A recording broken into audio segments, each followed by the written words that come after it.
स्वामी तर माझ्यासाठी मी best friend आहेत माझे. ते माझे वडील आहेत, माझी आई तर आहेच, पण ते पण आहेत.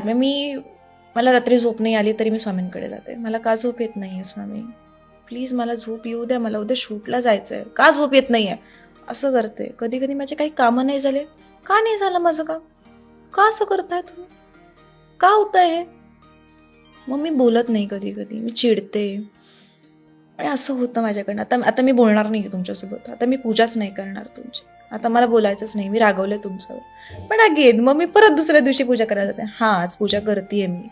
हे माझे टॉक्स असतात देवासोबत आणि हे मी बोलते. मी नैवेद्य जरी दिला, हां खाऊन घ्या, दिलाय खायला, खाऊन घ्या, कसं झालाय सांगा मला, असं मी बोलते. मग माझी आई म्हणते, अरे बावळटच का तू, येडी आहेस का, असं नको बोलत जाऊ, लोक बावळट समजतील तुला. समजू दे, मी देवासाठीच बावळट आहे, इतर गोष्टींसाठी नाहीये.